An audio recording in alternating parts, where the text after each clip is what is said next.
Só arrumar aqui. O pastor Vanderlei tem mania de fazer isso com a gente, né? Aí ele falou pra mim, falei, eu?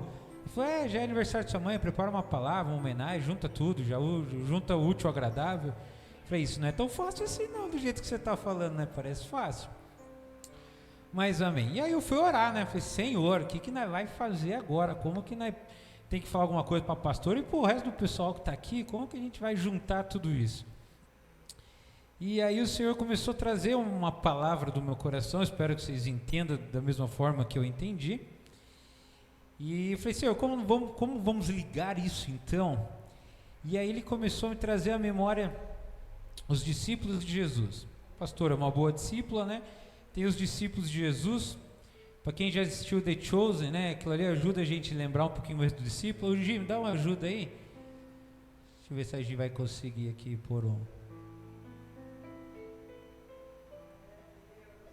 o ESC no rolling para ele poder jogar a imagem. Calma aí, deixa eu ver se ela vai conseguir. Hoje nós estamos numa luta ali, ó. Os discípulos e a pastora Sônia ali no meio. Vai servir. Então, Deus me mostrou essa visão, assim, eu vi os discípulos, mas a pastora Sônia pra gente poder falar, né? Para quem já assistiu The Chosen sabe mais ou menos ali o que se passa, né? Mas aí a pastora agora tem uma foto dela com Jesus. E aí eu fui pesquisar lá sobre os discípulos, né? E o termo discípulo significa literalmente aluno ou aprendiz, né? Então Jesus separa os seus discípulos para poder explicar as coisas da vida, né? E aí eu lembrei de uma história quando eu era pequeno, que chegou uma pessoa para mim, um professor da escola dominical, e falou: você sabe me falar a escalação do Palmeiras? Para quem não sabe, eu sou palmeirense. Eu falei, sei falar os nomes dos 11, falei da época. E os reservas, você sabe também? Falei também, porque gosto desse jogo, todo domingo assistindo o jogo. E ele falou para mim, e os 12 discípulos? Você sabe o nome? Foi só os que tem música, Pedro, Tiago e João, que tinha um barquinho. Os outros eu não sei, não estou lembrando agora. Tirando o Mateus, que escreveu um livro, dá para lembrar. Ele falou, mas você sabe todos os jogadores, mas as coisas da Bíblia você não sabe. Eu falei, a coisa da Bíblia não está todo dia na TV, né? Se todos os discípulos jogassem futebol, era mais fácil saber. O jogador do Palmeiras está toda vez na hora do almoço lá, o pessoal falando, é mais fácil de lembrar. Mas aí, eu fui pesquisar e alguns discípulos ficaram mais famosos, né? Alguns se destacaram ali, algumas histórias, todos foram importantes, mas alguns acabaram se destacando. Não sei se você consegue falar o nome dos 12. Depois que teve The Chosen, ficou um pouquinho mais fácil. Mas outro dia meu irmão fez um desafio e falou, fala o nome dos discípulos. Quando eu fui falar, falei 11, esqueci de um, não consegui ainda decorar os 12. Mas se você não sabe o nome dos 12, foi Tiago, João, André, Filipe, Bartolomeu, conhecido também como Natanael, Mateus, Tomé, Tiago, filho de Alfeu, Tadeu, Simão, o Zelote e Judas. Esses são os 12 ali que se destacaram. Na nossa foto ali já tiraram, mas tem a pastora Sônia ali também. Não vai misturar, hoje vai ser 13, né? E qual que é o papel dos discípulos? Um dos papéis deles era aprender os ensinamentos de Jesus. Então Jesus é o mestre e vai ensinar a como nos comportar. Outro ponto importante é testemunhar os seus milagres e a sua ressurreição. Então uma função também dos discípulos é testemunhar sobre isso. Também a função do discípulo é anunciar o evangelho. E o último ponto que eu coloquei é formar a base da igreja. Então Jesus treinou essa galerinha aqui, tinham mais discípulos, mas esses 12 destacou ali, né, no grupo principal. E Jesus ensinou eles, pediu para testemunhar seus milagres, pediu ajuda para anunciar o evangelho e para formar a base da igreja. E aí eu escolhi aqui alguns pontinhos que vai falar sobre os discípulos, né, alguns fatos ali e algumas coisas da pastora Sônia aqui também, então. E a primeira ponta aqui que a gente aprende com os discípulos é a respeito da escolha, porque Jesus usou uns parâmetros diferentes para escolher, né? Então, quando você vai estudar, você percebe que os 12 não eram, vamos dizer, os mais qualificados para ser escolhido ali primeiro. Pedro era explosivo, né? Cada um ali tinha. O Pedro ficou mais famoso, né, por ser explosivo, que cortou a orelha lá do soldado rapidinho e tudo mais. Mas a gente percebe que ele chamou os imperfeitos. E aí, olhando às vezes para a vida da pastoração, eu falei, nossa, será que pode vir algo bom lá do Steve do Agudo, lá do sítio, né? E não é que o Senhor fez vir algo bom de lá. E a gente olha às vezes e a gente acaba imaginando de onde que vai vir, né, as coisas, mas o Senhor ele tem outros parâmetros na hora da escolha que a gente não consegue compreender. A gente diz, mas você, né? Mas Jesus ele consegue ver porque ele sabe trabalhar com a transformação. Às vezes quando a gente é chamado, a gente talvez não esteja pronto, mas ele sabe trabalhar isso ao longo dos anos. Ele sabe trabalhar. Então às vezes você mesmo, às vezes Jesus quer te chamar para um novo projeto, para um novo cargo, você fala, não, eu imagino, que nem o pastor sempre faz com a gente, vamos pregar, eu não, imagina, mas o Senhor vai te ajudar, Ele vai transformar, Ele vai trabalhar isso no dia a dia. Então a gente não deve ter medo dessas escolhas, porque o Senhor vai desenvolver, por mais que a gente sabe que a gente não vale muita coisa às vezes, né, mas o Senhor vai melhorar isso, Ele vai desenvolver. Então a escolha, né. O segundo ponto que eu coloquei aqui, que a função dos discípulos é anunciar o Evangelho. E às vezes isso a gente acaba perdendo um pouco esse ponto, a gente acaba confundindo, né, um pouquinho. Eu lembro que eu passei por isso sim, porque Jesus mesmo vai falar numa das histórias ali dele, que ele veio para os doentes. E às vezes a gente acaba esquecendo disso, acaba julgando ali, querendo separar. Até eu já vi histórias assim de que a igreja virou um clube, então que a gente quer escolher as pessoas que vai entrar, já deram até ideia para a pastora pôr catraca na porta, para não deixar qualquer um entrar, mas principalmente é os doentes que precisam chegar a essa palavra, e às vezes a gente não está apto a receber essas pessoas, porque a gente acaba esquecendo das coisas, mas Jesus deixou bem claro que, né, esses doentes são os que mais vão precisar disso. Eu lembrei de uma história da pastora Sônia, se eu não entendi errado, porque ela sempre conta que as histórias, às vezes ela aumenta um pouco, diminui, mas ela uma vez contou aqui que ela se converteu, que ela queria e começou a pregar para todo mundo, ia ter um congresso, parece lá numa igreja, e ela resolveu pegar 2 ônibus, encher de galera e levar lá para o congresso. Só que ela pegou realmente os doentes, aparentemente, não é que ela convidou gente da outra igreja para ir, gente de bom testemunho. E aí o pessoal ficou meio bravo com ela quando ela chegou lá com o ônibus, uma galera lá, não ficaram muito felizes, mas ela tinha entendido que a gente tem que pregar a palavra de Deus, que a gente tem que levar. E eu lembrei daí uma história dela também que eu achei engraçado, é essa fome dela de pregar, de evangelizar. E aí eu era, vamos dizer assim, um pouquinho pequena, eu lembro que ela me chamou para ir na igreja com ela, numa outra igreja. Eu falei, mas numa outra igreja? Nós já tem uma, por que vai visitar outra, né? Uma vez ela chamou a atenção minha do Juninho, que não queria ir na outra igreja, falou, por que vocês vão na outra igreja? Não tem comida na igreja de vocês, não? Por que vocês querem ir na outra igreja? Mas ela quis ir numa outra igreja. E aí eu lembro, falei, mas por que você quer ir numa outra igreja? Eu falei, não, é que eu combinei com a minha amiga, ela vinha visitar uma vez a minha, e agora eu tenho que visitar a dela. Eu nem lembro quem que era a amiga. Mas eu falei, não quero não. Né, criança, eu gosto de ficar em casa jogando videogame, né, ir na igreja. Mas daí ela tentou negociar comigo, ela falou, se você for comigo, não sei se ela vai lembrar disso, eu alugo 2 filmes para você, porque na época a locadora estava em alta, e aí sobrava o dinheirinho, ela alugava sempre, eu deixava alugar um filme. Mas ela falou, se você for comigo, eu deixo você alugar 2 filmes. Então tá bom, eu vou com você então, vamos lá. Eu lembro que aquele culto foi um daqueles cultos que a gente não esquece. Eu lembro que eu cheguei com ela na igreja, sentamos, e todo mundo ficava me olhando. Mas todo mundo ficava me olhando, você fica, mas por que o pessoal tá me encarando, né? Estou aqui quietinho, de boa. Aí quando foi passando o culto, eu vejo todo mundo me olhando. Aí eu percebi que eu era o único menino sentado aqui, porque era tudo mulher. Um lado só tinha todos os homens, e do outro lado tinha todas as mulheres. Eu falei, tá todo mundo me encarando. E o pessoal todo de roupinha bem arrumado, eu meio... Não estava largadinho, mas não estava bem arrumado, assim, de roupinha social. E aí depois eu fui entender, porque estava todo mundo me olhando, porque eu era o único menino sentado desse lado. Do outro lado, estavam todos os homens, mas eu não sabia. Eu sentei com a minha mãe ali, e todo mundo ficou olhando. Mas eu lembro dessa negociação dela, e ela convidando as pessoas. Vem para a igreja, eu vou na sua, você vem na minha, e querendo sempre compartilhar a palavra. Que é uma coisa que Jesus deixou para a gente, compartilhar a palavra dele, né? Ali na história dos discípulos, deixa eu tomar uma aguinha aqui.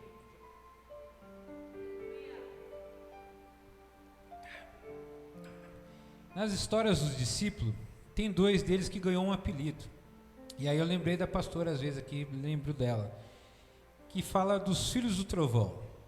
Acho que vocês devem conhecer a história dos filhos de trovão. que eles estavam indo para uma cidade e não foram bem recebidos lá com Jesus. E aí, 2 discípulos falaram: Senhor, quer que eu mande o fogo do céu e fulmine eles agora aqui? E aí, no The Chosen tem essa cena que eles vão ali preenchendo, né, as lacunas ali da história. Aí Jesus olha para eles e fala: é sério mesmo que vocês querem usar o poder do Pai para queimar o pessoal que eu estou tentando evangelizar? Vocês estão querendo usar o poder de Deus, eu estou aqui tentando pregar a palavra para eles, e vocês querem usar o poder de Deus para queimar eles. Aí que ele dá o apelido de filho de trovão para esses 2 rapazes, né? E às vezes, pra gente que é filho da pastora, convive com ela, às vezes ela tá meio no trovão também. Vocês dão trabalho, tem uns dos 6 aí que judia dela às vezes. E às vezes ela fala: se eu pudesse eu pegava pelo colarinho, não sei o que. Se ela tivesse esse poder, às vezes ela queimava também. Mas Jesus falou para não fazer isso, que a gente tem que ter paciência, né? Então assim, claro, você vai vir aqui, ela vai te orientar, ela vai ensinar a palavra, você vai vir, e é para você ter uma transformação, não vai ficar aqui 10 anos pior do que entrou, né? Então, com o passar do tempo, a palavra é para te mudar. A gente tem que crescer na graça e no conhecimento e testemunhar isso, essa mudança, né? Que Jesus gosta de ver a mudança em nós. E esses 2 discípulos até ali não tinham entendido, porque eles queriam usar o poder dos céus, descer o fogo e queimar, sendo que o objetivo era ganhar aquelas vidas para Jesus e eles querendo queimar, né? E aí, mais um ponto. Então, às vezes a pastora se irrita, é raro, mas às vezes vocês deixam ela na carne, viu? Então, cuidado, não faz isso. E tenha paciência, pastora, tenha paciência. Eu sei que às vezes quer usar o poder ali, mas não é para a gente usar desse modo o poder de Deus. Mais um ponto aqui é Tomé.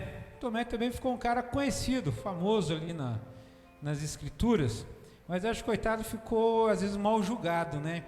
Porque Tomé ficou ali como uma pessoa ali de pouca fé, incrédula às vezes. E em João 20, 29, né, vai contar ali a história dele, que Jesus vai ressuscitar, e Jesus aparece. E quando ele aparece para o discípulo, Tomé não estava. E aí quando contaram para Tomé, ele falou: não, eu não acredito não, só acredito vendo, tem que ver, não é possível.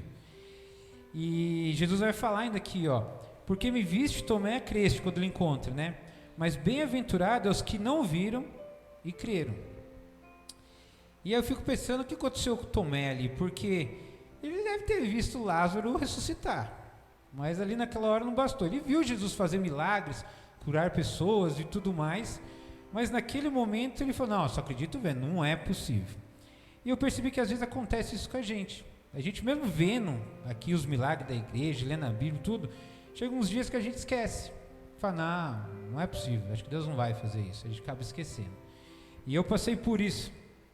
Esse dia que eu falei para cara: nossa, não acredito que eu sou Tomé, não acredito que deu uma dessa justo em mim. Porque a gente cresceu na igreja, né, sempre vendo milagre, vendo a minha mãe falar de milagre, né, as coisas. E não é que eu duvidei que Deus podia fazer, é que eu achei que tinha coisa mais importante para fazer. E vou tentar explicar para vocês o que aconteceu.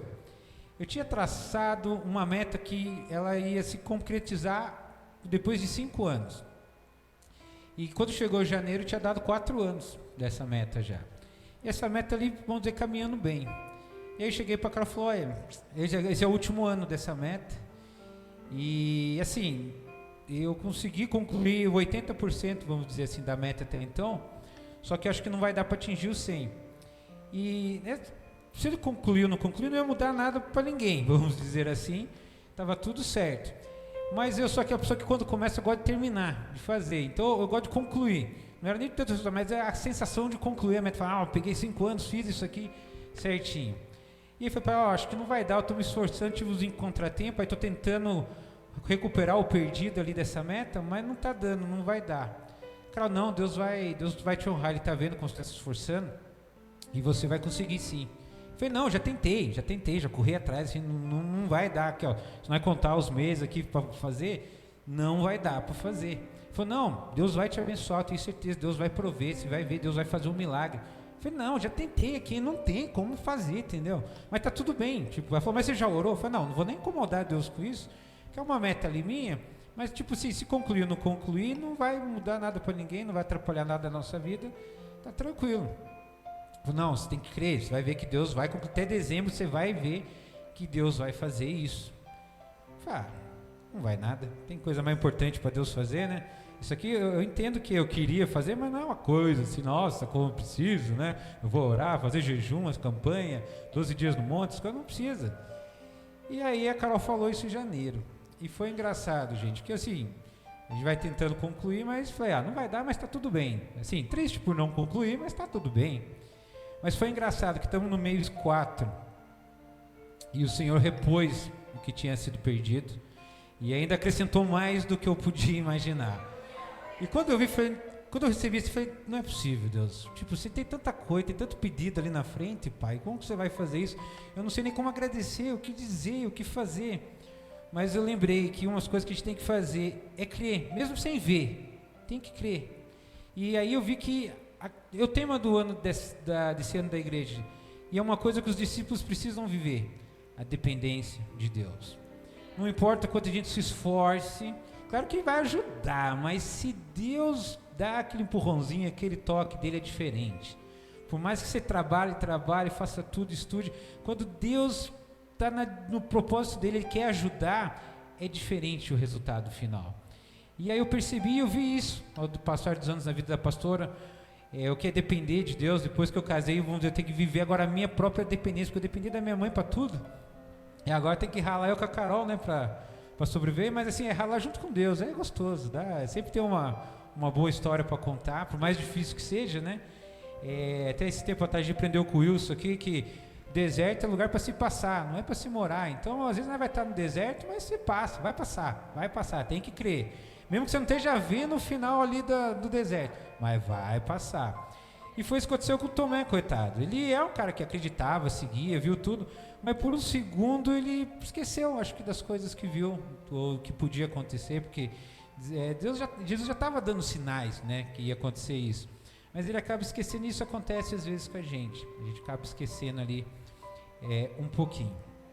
Da palavra de Deus que eu queria deixar, então, era essa comparação com os discípulos, que Jesus escolheu os improváveis, pediu para ele anunciar o evangelho, principalmente aos doentes, falou, não vão ser igual os filhos do trovão, é preciso usar o meu poder, mas não é para fulminar a galera, é para usar para o bem.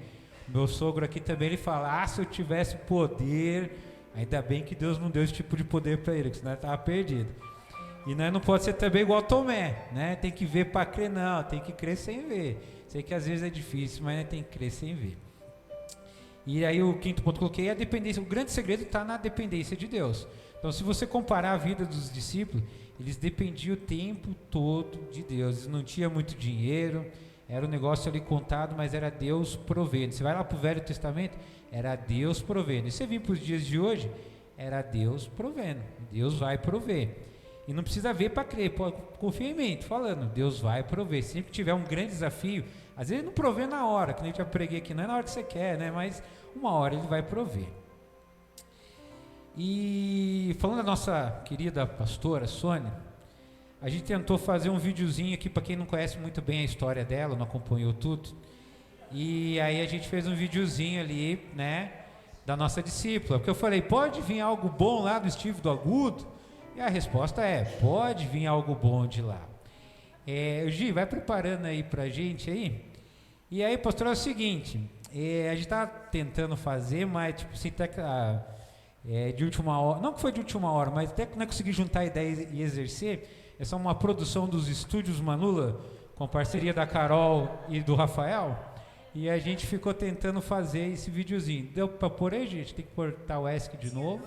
Opa, não, pausa aí, tá saindo som. Ué, põe no tela aí pra nós, volta tudo. Hoje deu problema no computador, gente, por isso que a gente está apanhando no telão, nós tá com um monitor a menos. Deu certo? Tem que apertar o ESC, ou fechar o rolling, aí você sobe. Eu acho. Não, calma aí, não solta o vídeo. Aí, tá conseguindo. Aí volta pro comecinho, abre a tela. Pode aumentar mais um pouco na mesa de som primeiro. Consegue acertar aí? Pode apagar a luz. Então, essa é uma produção dos estúdios Manulas, com participação da Caroline Castilho e Rafael Bueno. Consegue abrir a tela? Deixa eu sair daqui da frente, para vocês poderem ver. Deus enviou uma de suas profetas para a terra. A filha caçula de Dona Ramira não nasceu aos pés de Cristo, mas já estava designada a trazer sua família para ele. A menina magrelinha de cabelos longos não pôde brincar de casinha, porque o faz de conta virou realidade cedo demais. Aos 7 anos já cuidava da casa para que seus pais e irmãos pudessem trabalhar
evangelho era anunciado. Nova fase. Casou-se e foi para outra cidade. Parecia o fim, mas era só o começo. Começou um trabalho na favela cuidando de crianças. Os cultos começaram e Sônia, com seu filho Emanuel nos braços, pregava a palavra. E muitas vidas foram transformadas. Voltou para Bragança e entregou aquele trabalho.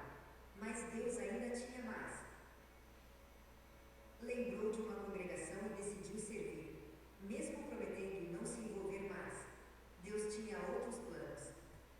Sem condições de ir sempre aos cultos, começou um culto em casa. A casa ficou pequena. Veio a garagem e o povo começou a chegar. Avivamento. As pessoas tinham sede e Sônia voltou a pregar, cuidar, servir, e o lugar já não era suficiente. Sônia agora tinha uma comunidade que precisava guiá-los. A pastora, que Deus já havia escolhido, finalmente havia nascido. Pastores vieram e foram, mas Sônia permaneceu, até que o pastor Antônio confiou tudo em suas mãos. Ela cuidou, amou e formou pastores e profetas. Seu legado gerou vidas. Recebeu uma promessa e aos 38 anos nasceu Rafael Lucas. Deus fez a estéril mãe de filhos. Nunca buscou riquezas, mas sua casa sempre tem comida. A menina de um vestido só, hoje doa o que recebe. Depois de tantos anos longe, hoje tem muitos filhos espirituais e uma grande família. Muitos detalhes não cabem aqui, mas aos 65 anos seu amor por Jesus permanece. E seu maior desejo é viver o propósito de Deus. E nós fomos alcançados por suas escolhas e renúncias. Somos gratos a Deus pela sua vida. Pastora Sônia, nós somos sua família.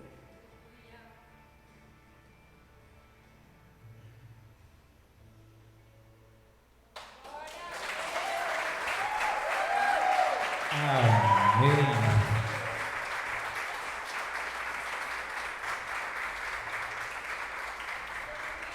Bom, para quem não conhece a discípula lá de Jesus, de Chose, essa é um pouquinho da história dela, tá bom? O que eu tinha para compartilhar era isso, gente. Espero que vocês tenham entendido a palavra, que possa ter guardado algo no coração. E eu não sei se eu chamo o pastor Vanderlei agora, se eu faço uma oração, se não é canta parabéns. Vamos orar, então vamos colocar de pé para a gente poder orar. Não chora, mãe. Era pra você